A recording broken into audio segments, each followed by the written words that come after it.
Ladies and gentlemen, welcome to another great airline crewing Enigma expert talk session. My name is Daniel Stecher, IBS Software, and today we have Stephen Boliek from United Airlines talking about a specific angle in the field of airline crew management. He was, by the way, recently also a panel attendee at the Aviation Festival. And so he has not prepared a lot of slides, I believe. He wants to have an open discussion, and I'm going to help you. Potentially, you will focus on your talk, and if somebody is having a question or two, I will call the people in. And if you have, of course, comments, you can also use the chat functionality as in the past. And session round about 45 minutes, Stephen? Yeah, that's cool. Short. Stage is yours. Perfect. Thank you, Daniel, and thanks everyone. As Daniel said, I really wanted to keep this more as an open discussion. So I have, several talking points I want to get through, but I don't want the entire focus to be on that. I'd love to have kind of more an engaged back and forth from you all. I know we've got a lot of experts in the room, so a lot of opinions matter, certainly. But the angle that Daniel was describing that I really want to take this from is from a station operations center perspective. I've personally never worked in the crew scheduling side of the world. I have worked closely with our crew schedulers, with our crew coordination teams that deal with the day of operations more or less, and have certainly a lot of experience dealing with the adverse effects of when crew scheduling goes awry. So I want to describe that a little bit as I go through this. I hope this won't be too simplistic for everyone, kind of boiling it down to some of the finer or some of the basic levels of airport operations. But I think for those who don't have a background in all of airport operations and station operations, this will be a helpful baseline for everyone. And I also want to take this more from a hub perspective. United has 7 hubs around the United States and then 3 more internationally.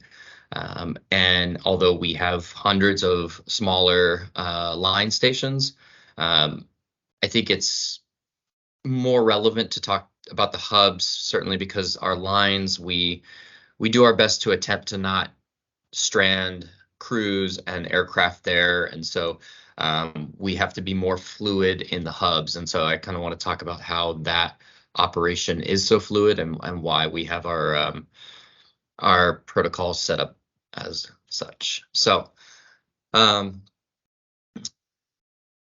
want to base it on a role that I used to work personally about 10 years ago now.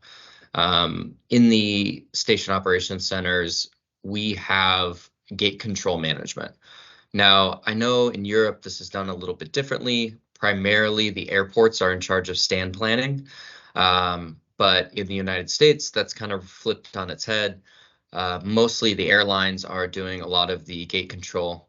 There are still several examples where the airports have management of the gates. But typically what you find is the larger carriers with the big presence still have ultimate control over the gate allocations. And so as you look across all of the airport operations departments, whether that's customer service, ramp service, fueling, catering, cleaning, flight operations with our pilots, our in-flight teams, our maintenance teams, kind of the list goes on. Everyone comes back to this ultimate product, which is where is the aircraft going to be? Where is it leaving or arriving to and departing from? And that is essentially gate control. For us, gate control is critical because it delivers that end product of where the aircraft's going to be, but it actually does a far more important objective, in my opinion, which is to maintain a flow state so that the air traffic control environment doesn't get overly congested. There are several examples that have happened. Certainly, I've witnessed examples where poor gate control management can lead to adverse effects in the ramp areas, in the taxiways, and in the worst cases possible can actually affect the air traffic environment and lead to ground stops or ground delay programs as a result. Obviously, we attempt to never get to those, and those are kind of exceptions to the rule, but we always have that in the back of our heads as if our job goes poorly, it can lead to those really catastrophic air traffic environments. So, and then again, let's, as we go through this, I want to keep this as interactive as possible. So if you guys have any questions, I've got my teams set up on the side, so please feel free to raise your hand, stop me at any point. I have a tendency to ramble on, so certainly want to keep you all engaged. I would already have the first question. So you mentioned you have please. seven hubs in the US and 3 outside the US. Can you also disclose how many home bases United has for crew members? Are they in sync with the hubs, or can it be that you have completely different home bases compared to the hub operations? I don't know the number offhand, but I do know that they do go beyond our number of hubs. For example, as you can see, I'm in a hotel room right now. I'm visiting our Orlando station. I know we have a crew based in Orlando. Typically, they are all represented in our hubs. So that's internationally, I believe we have London Heathrow and Tokyo.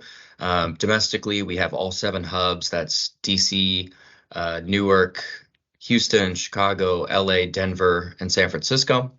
But then I know that some of our larger line stations where we have a lot of crew presence inherently, the Florida stations, Boston, I believe, is one, Seattle as well. We do have some of those larger line stations that do have a large crew presence.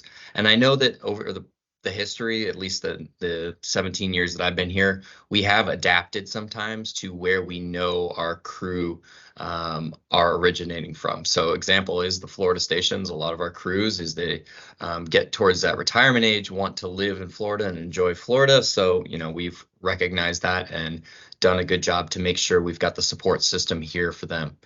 So yeah, I know that we have more bases than we do hubs, but typically they do also follow our hubs. Thank you. Yeah. So I kind of want to go into jumping back a little bit to the gate control management position. And again, the reason I want to highlight this position is because it is kind of the nerve center of airport operations, and the teams that support that position are kind of the tentacles that help facilitate the decision making. But the gate control position has that AirTC objective in mind, but they also have 3 measurements of success. And this has been something that I think we've done decently at measuring, but I think we could do a far better job. There's examples in several other sectors of our industry that this statement follows, but for gate control management, they're really held to a balance of 3 different metrics, and that's the aircraft that are being held for a gate. So if you have a delay and there's an aircraft slotted right behind it to arrive, how long are you holding that aircraft off until you move that gate? How proactive are you before that aircraft actually lands? Which leads to the second metric, which is close-in gate changes. So an aircraft could be on the ground, and that's disruptive. Obviously, if there is a quick turn on that aircraft, you have passengers in the terminal, crews that are expecting that aircraft to arrive at that gate. So it can completely throw everyone's plans off if you change that very late into the game. Sometimes you have no option of doing that. But those 2 work hand in hand to each other. And then the third measurement of success is how many aircraft you are repositioning. So if an aircraft arrives, turns an hour later and departs, there's no issue there. But if an aircraft sits on our gates for 3, 4, even 6 hours, that real estate is very precious to us. We don't have the luxury of leaving that aircraft on the gate at all times. Sometimes we may have that option, but typically not. So we have aircraft repositioning teams. We call them the move teams. So they can come arrive next to the aircraft as it's being offloaded, take off the power, take off the PCR, move the jet bridge away, and then bring that to a remote parking location, bring it to a hangar. So they're doing this constantly in our hubs. And coming back to these success metrics, all of these work in balance with one another. So you could be the best gate manager when it comes to the close-in gate changes and the held aircraft, but you might be running the move team like crazy. You might be, oversaturating them with moves all day long.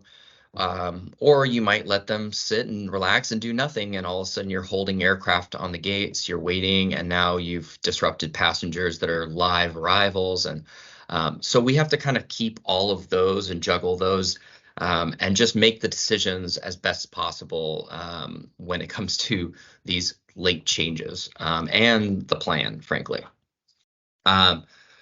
So where does crew scheduling come into play? Crew scheduling is yet another kind of link in the entire chain of all of these processes that need to happen in the course of the turn.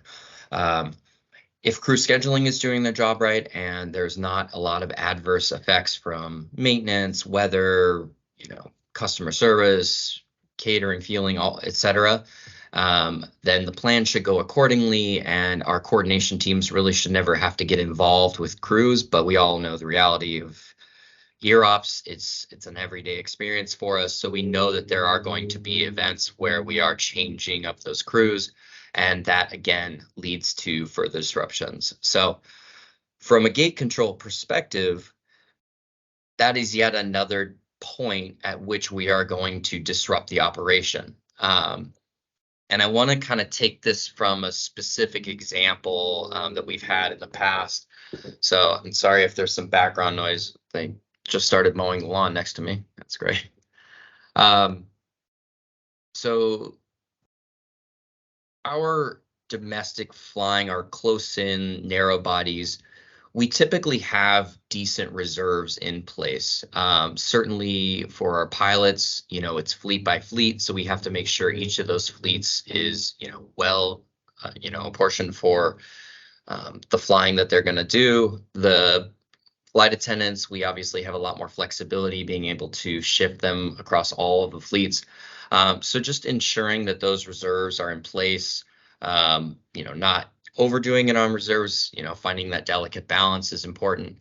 When it comes to our domestic narrow bodies, we have so many of those operations, and the effects of legality are so much less felt more often, that we tend to have a little bit more focus on the wide body internationals when it comes to crews. So I kind of want to take that as our example today, and just kind of walk you through an example that I have seen many times throughout my career. In San Francisco, where I was predominantly station operations for about 8 years, we had close to about 20 to 25%, depending on time of the year, of international departures. Whenever we experienced some kind of issue, I'll take our 747s, for example. When we had those still in our fleet, those were always problem childs for maintenance delays. And so what does maintenance delays lead to? It leads to crew legality issues. It leads to further disruptions to passenger connections down line. But what was very apparent to us then, and still is an issue that we struggle with now, is that the crew that is aboard that aircraft that is due to depart has their own legality in mind, has their own drop dead time in mind, and doesn't quite see beyond that point.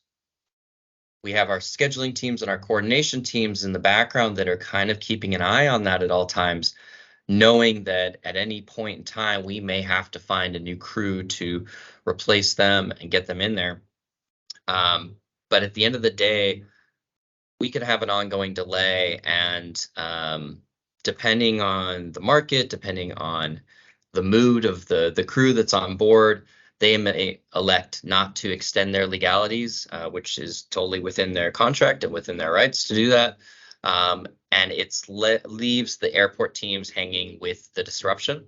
And it leaves the crew coordination teams scrambling to replace those crews so that we can continue on. So playing further into our example here, let's say we have an ongoing maintenance delay.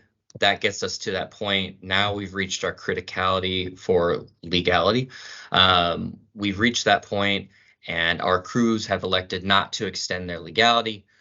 They start grabbing their luggage, bringing it off the aircraft, and now at this point, it's on the airport teams. At this point, it's on customer service. It's on ramp service to ensure that they are dealing with any reroutes to baggage because we are moving passengers to other flights. And we're constantly having to deal with that chaos in that moment. Crew coordination in the background obviously is trying their best to get the next available crew, whether that be pulling it from another aircraft or pulling it from whatever reserves they might have. But while all of that's happening, the airport operations team is left kind of picking up the pieces. Gate control management, meanwhile, has to kind of mentally pad a buffer for that flight. For a couple of reasons, not just because it's going to take time to find a new crew, it certainly will, but because there are going to be other departments affected that will then have further lingering delays as a result. The most common example we had when we experienced these long international delays was catering. Catering for us in some stations is very nimble, can act, quickly, can replace meals from other flights. But when it came to rebuilding an entire flight, maybe we've delayed the flight long enough where it's gone from lunch to now dinner, and so you have to change up that entire service. It can take up to 4 hours to replace that entire flight. And so mentally, we're trying to pad that buffer in for the gates because there are no more arrivals that have to come into these gates. Meanwhile, our customer service and ramp teams are having to deal with the possibility that catering now has compounded this delay. So, at the end of the day, we will get these resolved. We do bring in enough open space. Sometimes we'll actually have to reposition an aircraft away, cater it off-site, bring it back on just because that gate has to be used for something else. That's not an ideal state. But again, gate space is very precious to us, and we don't have that luxury of being able to just have that aircraft sit on the gate for 5-6 hours at a time. And when we do have that, which typically these delays, reflect the fact that we'll have to keep the aircraft on the gate, we will basically move everything else around to accommodate. So the last part of the gate management side that I want to bring up is the fact that you are essentially building kind of like a brick wall. You've got a linear scale on time and kind of a horizontal scale for each one of your gates. You're actually looking at a Gantt chart, a board.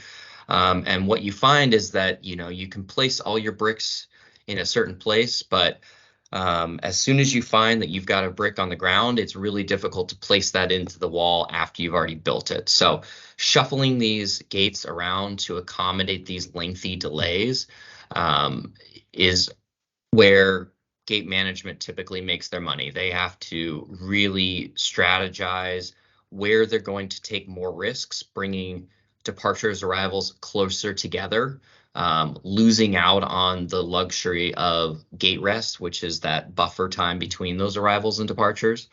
And so this delay will basically throw off an entire gate board. It will have them replanning the 1 to 3 hour mark out. And the 1 to 3 hour mark will cascade into them planning all the way up to 24 hours and sometimes even beyond to 48 hours, depending on the fleets that are accommodated. So I'll pause there. I've got some more talking points, but I want to open it up and see if there's any questions or thoughts. A very good description of this very complex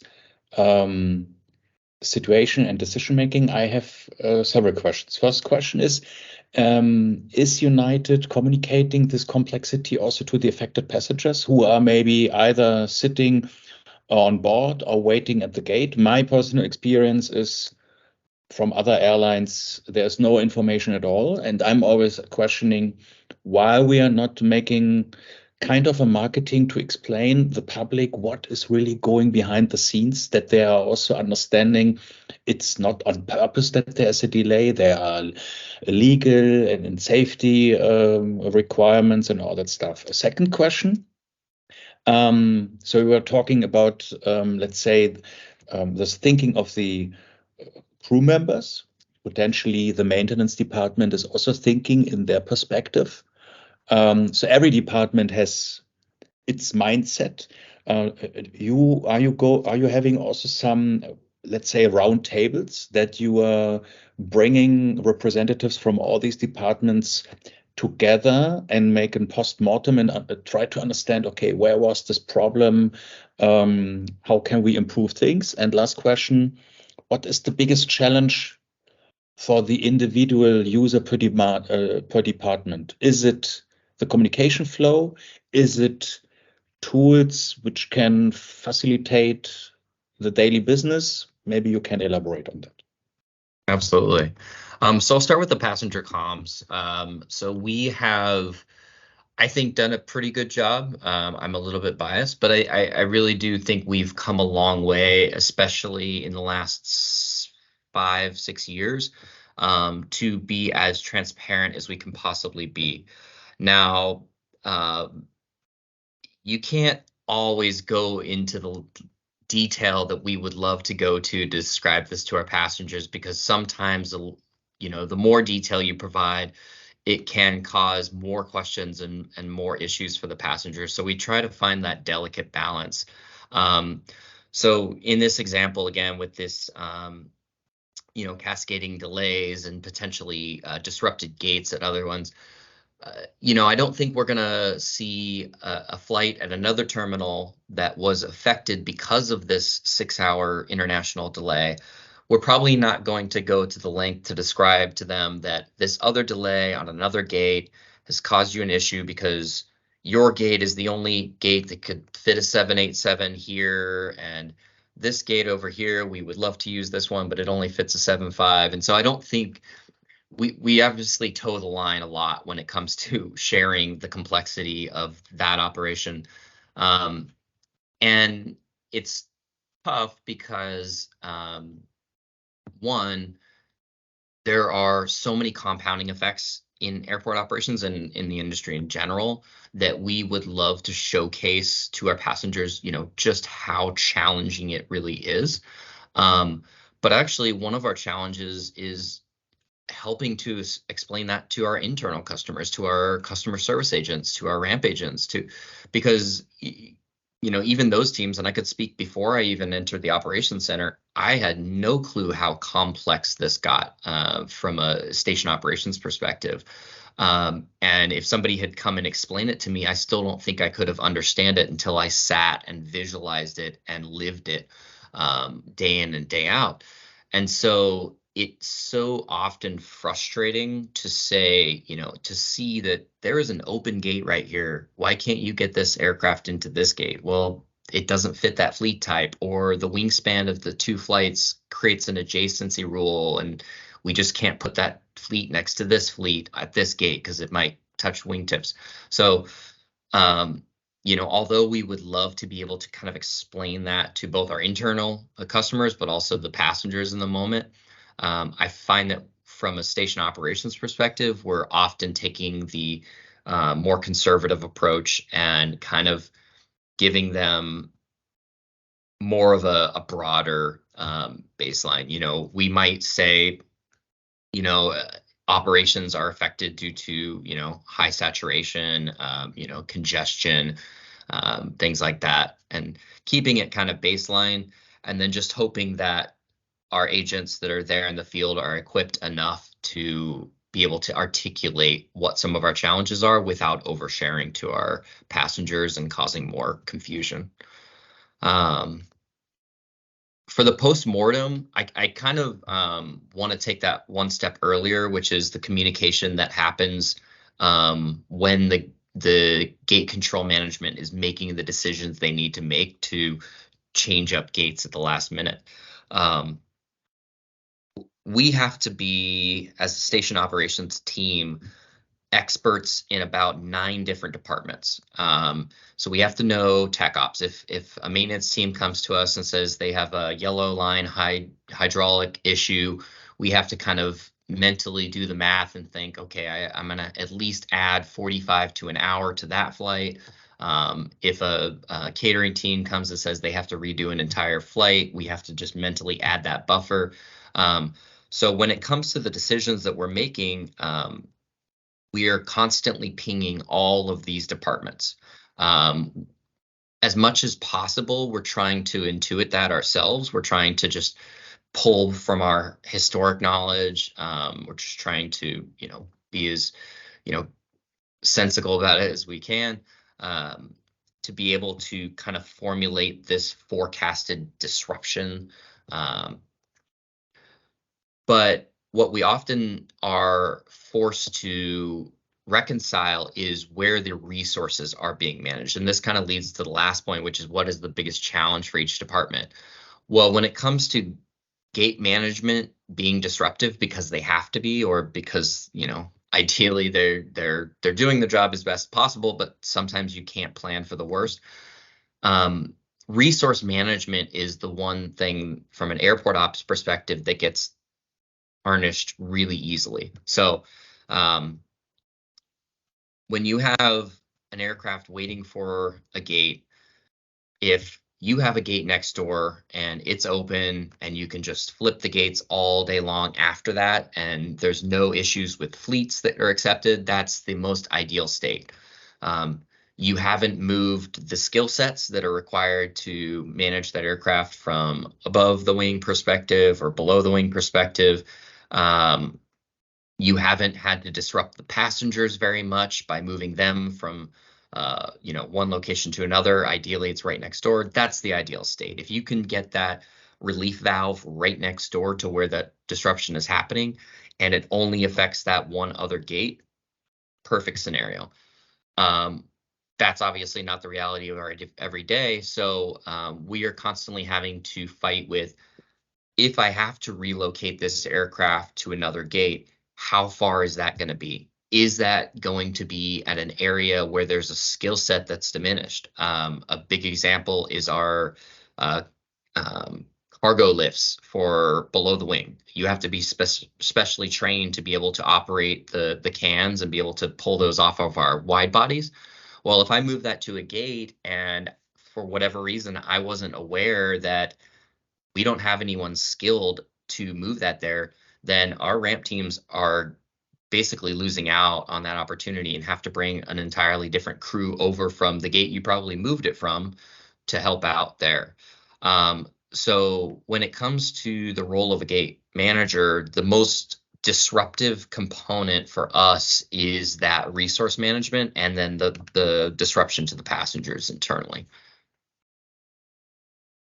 And my last question was, what is, let's say, on the wish list? What makes the entire complexity shrink, and on the other hand, also the day of an gate controller, gate manager, much easier than today? Is there a holy grail of gate management? Absolutely. I'll let you know when we get there. No, it's so I worked on a project about 2014, so that was almost 9 years ago at this point, called gate optimization. And the idea was that we were going to bring in a few vendors that potentially provide basically learned models to try and build a gate plan, but then also continually solve for that gate plan. So going back to that, the visuals that a gate manager uses, Again, the x-axis is our time, and the y-axis is our gates. So as you get further out in time, you have more flexibility. You have more ability to change gates without effect to any department. So if I get beyond 3 hours or 6 hours, certainly anything 12 and beyond, I can change gates all I want. I could go in right now to a hub, change a gate 24 hours in advance, and nobody will bat an eye because we are just not to that point in the operation yet. One of the challenges that we contend with right now is that our systems are very static in nature in their optimization, meaning we have a buffer time set at 3 hours where the system can do whatever it wants beyond the 3 hours, and then it locks everything in under the 3 hours. Well, that's not dynamic enough for the reality of the operation. It really should be a sliding scale in terms of flexibility. So I think the holy grail is two things. It's true optimization from a system. It's which I'll elaborate on that in a second. But the second one is a sliding scale flexibility for that optimization to run. So as you get to the 24, 48 hour mark, do whatever you want. Continue to change gates all the time because we're not even communicating gates a lot of the time at that far out in advance. And we're certainly not alerting passengers that your flight tomorrow is moving to a different gate. We're definitely not messaging that to passengers either. So bringing that sliding scale back in, being a little more rigid as we go. But then the optimization part is a very tricky one to grasp. But this is where I think machine learning can really help us here. To be able to be a great gate manager, you have to intuit, all of those departments' potential impact points. But you also have to be keenly aware of commonalities between fleets. Commonalities in the sense that,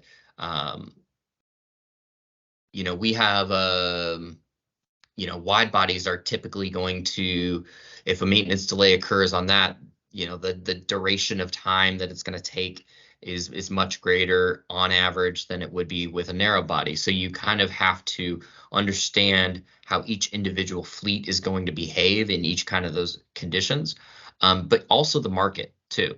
A good example was we had our high density flying out to Hawaii on these 777s, and that's a lot of passengers. Every single day, I would pad a buffer on those flights no matter what, because I knew that you really can't get over 300 plus passengers on this that are all excited to travel to Hawaii in time on this aircraft, in the small congested gate space that we had because our terminals were really old. You just have to anticipate those delays. And so if you can use machine learning to kind of intuit those considerations with the list of variables that I've mentioned, your fleets, your passenger counts, your markets, the gates that they're typically at, the gates that are adjacent to it, how are those affecting it, your crew coordination, obviously, understanding what your potential relief valves are and what the legalities are going to be and how close to these legalities are. And so if you can start to learn from all of those variables together and how those variables can compound on one another very quickly, then you have at least a start for a framework of some intelligent optimization for gate management. And what is number one, number two, number three reason for airport or gate related disruption? Can you maybe disclose something? Yeah. So weather is certainly number one. Weather and ATC, I wrap them up together because, even though they definitely have differing components to them, at the end of the day, weather affects ATC. So the biggest disruptions will happen to an entire host of flights. So the minute a ground delay program comes in, our international arrivals will be excluded from that program, but you'll see an entire set of flying that is now expecting a delay. Well, that delay then affects the departure side of that. And so you have an entire bank of flying that is now going to be shifted to the right on that x-axis. So weather is certainly number one there. And that's more because of the quantity that's affected there. So you might not have as frequent of events, but you're going to have larger events. I think maintenance delays is number two, and that's probably not a quantitative number two, but a frequency related number two. And I think that's just, one maintenance delay can affect multiple gates because, again, you're affecting the upcoming arrival, and therefore you have to find a relief valve somewhere. And we see maintenance delays every day. It is just the nature of our business. We have to keep our aircraft safe, and to do that, we have to ensure that every system is operable, that is under our minimum equipment list.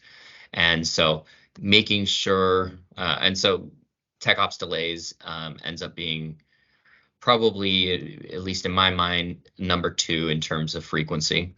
And then number three, it's probably a cheap answer, but I think it's a combination of effects. So it is probably more likely the flavor of the day. So a good example of that is staffing. So we may have limited staffing on our fueling team, and that's just going to now be your flavor of the day. That you're going to see delays across the board because of fueling.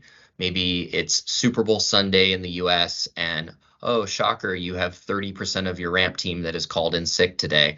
Well, that's the flavor of the day. That's what you're going to get. So staffing is a really good example of just how quickly your adverse effects that are going to disrupt your gate plan change on the daily.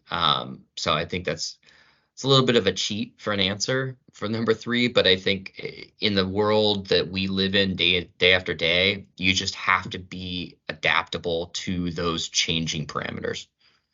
But I'm glad what I'm hearing, because it's a compliment for United Airlines crew planning, because you were not mentioning any crew related root causes. Good. Yeah, it's I would say that we dealt with some of those. That was maybe the flavor of the week this summer for a couple of our stations, but overall, that is not our typical daily effect. And is there any recommendation from your side to all the attendees who also have, of course, hubs in their operations when it comes to consideration for crew scheduling in order to mitigate or avoid completely any airport or gate related disruption? Yeah. So from a station operations perspective, just hire as many reserves as you can. Ignore the fact that there's a financial responsibility there. Just hire way too many reserves, and then you'll be fine. It's not going to be an issue. No. In reality, obviously, we have that fiduciary responsibility to not overhire. What I think that the industry is shifting towards is being more precise and dynamic about our forecasting capabilities. So we do a pretty good job from a network planning perspective from our network operations center that manages the global airline, of understanding the EROPS events that are going to be at a large scale and that are going to be affecting certain stations or multiple hubs in some instances. And we do a great job at starting the plan early, getting enough crews built up, hiring in, crews on overtime to be able to be there as our relief valves. But I think the industry needs to get a little more nimble for these smaller issues. It's one thing to forecast a snow event that's hitting the East Coast in 3 days. It's a whole different situation to forecast a pop-up thunderstorm in Houston in the afternoon and to be ready and geared up for that. Well, we have systems that can start to learn these behaviors over time and to learn the conditions that will forecast these disruptive events, even if there are these minor events that still could cascade into larger ones. So I think we have to get more prescriptive about our forecasting capabilities, and align those to these relief valves that we place on the crew scheduling team. Again, I'm coming from a station operations perspective where my goal is to maintain as fluid of a operation and keep that operational flow in a perfect state. I would always err on the side of caution. Let's get a little more crews in there. Let's spend a little bit more money to make sure that the recovery piece of this is as easy as possible. But again, that's not the world I live in, and I don't have that fiduciary responsibility to maintain the proper amount of reserves. So I always err on the side of caution, but that's coming from my world. I was already asking about this postmortem, and when you are recommending, of course, a bunch of additional reserves, which has a cost impact, can you also mention the cost you had with the disruption and the factor, the percentage factor of this and this and this item contributing to this overall cost? So are you really aware what every disruption was costing United? Well, that's kind of a complex question because from an operator's perspective, no. From a corporate perspective, yes. And that's a challenge for us. We don't marry those worlds as well as we possibly can. Um, I it frustrates me a lot of times that I see in these postmortems where it's all of our managing directors and our VPs are involved, and it's like, it's great that you're here. It's great that you're helping us dissect this event and understand, where these compounding effects, led us to what our end result was. But the folks that lived it day of don't get involved in that feedback cycle as much as they possibly could. And the reality of it is because they have moved on, they're now operating on today and you're operating on yesterday. And so you can't just pull the teams off the floor and say, hey, we need you in here to review this deck with us. That's not a good reality either for them. And I think one thing that I've really wanted to strive for internally, and we do it in a couple different examples across our operation, but not every part of it, is to have an intuitive feedback metric to that position. So I talked a bit about our 3 success metrics as a gate control manager: the held aircraft, the close-in gate changes, and the repositioned aircraft. If on a daily basis I got immediate feedback for how my actions are affecting each one of those metrics, I could start to change my behavior accordingly, which is what these postmortems are aimed at, right? We want to change the behavior, and we do that by instituting new processes, new tools, all that kind of stuff. But at the end of the day, you're not giving the person who's there operating it the tools themselves to change their behavior. You're taking that postmortem, you're dissecting it as a leader, and then you're trying to regurgitate that and facilitate a process change or a product change that helps them change the behavior for them. Meanwhile, you could get that feedback or that almost haptic feedback in the moment to actually start to curb that behavior themselves. So I think that's one direction that we certainly need to head, is bringing the postmortem almost right into the moment that it's happening. And it's a challenging thing. You almost have to deal with simulations and seeing those cascading effects in the advance, simulating those cascading effects. So it's not an easy thing to do, certainly, but it is a direction that I think we need to head in a lot of our operational realms. Are there further questions from the audience? typical situation, everybody is speechless because it was such a fantastic talk.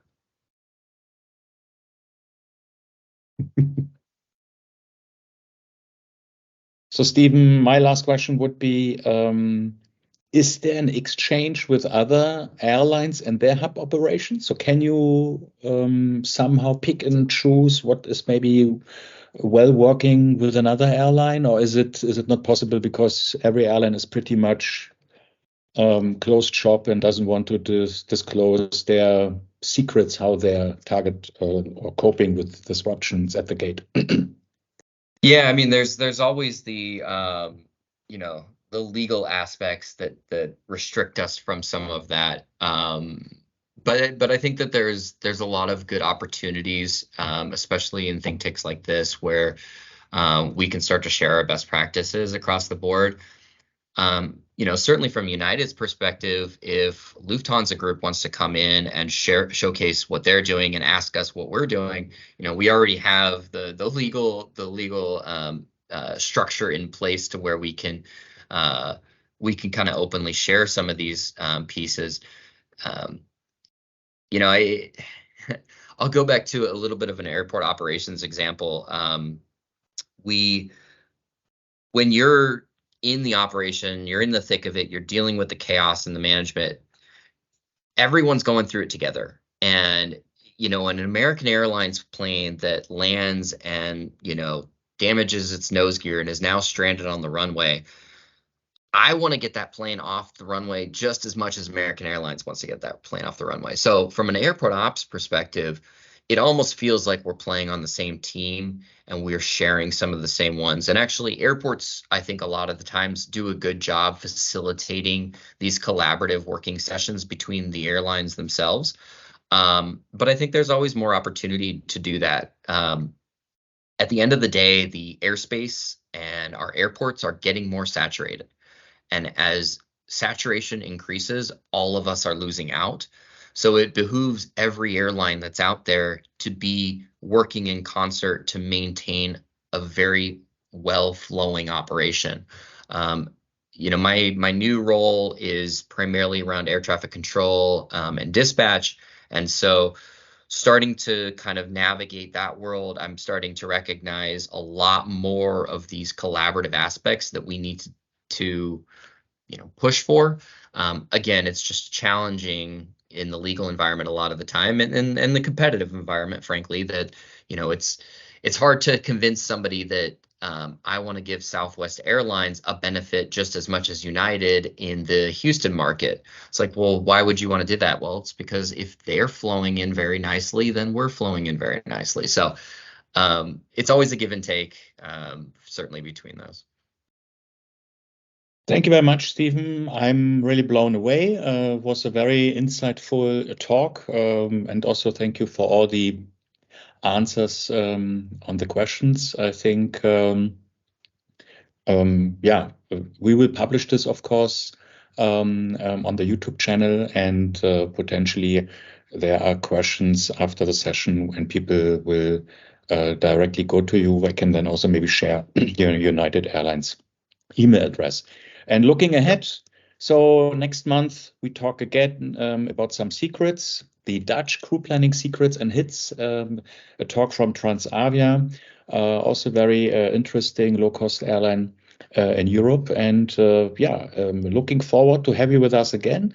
If we are not seeing each other, please stay healthy and safe. And if you have any questions regarding the airline crewing Enigma, kindly get in touch with us, and we will provide you further information. Thank you very much, and have a nice rest of the day. And for everybody in my part of the world, have a nice evening. Bye-bye. Thanks, everyone. Bye. Thank you.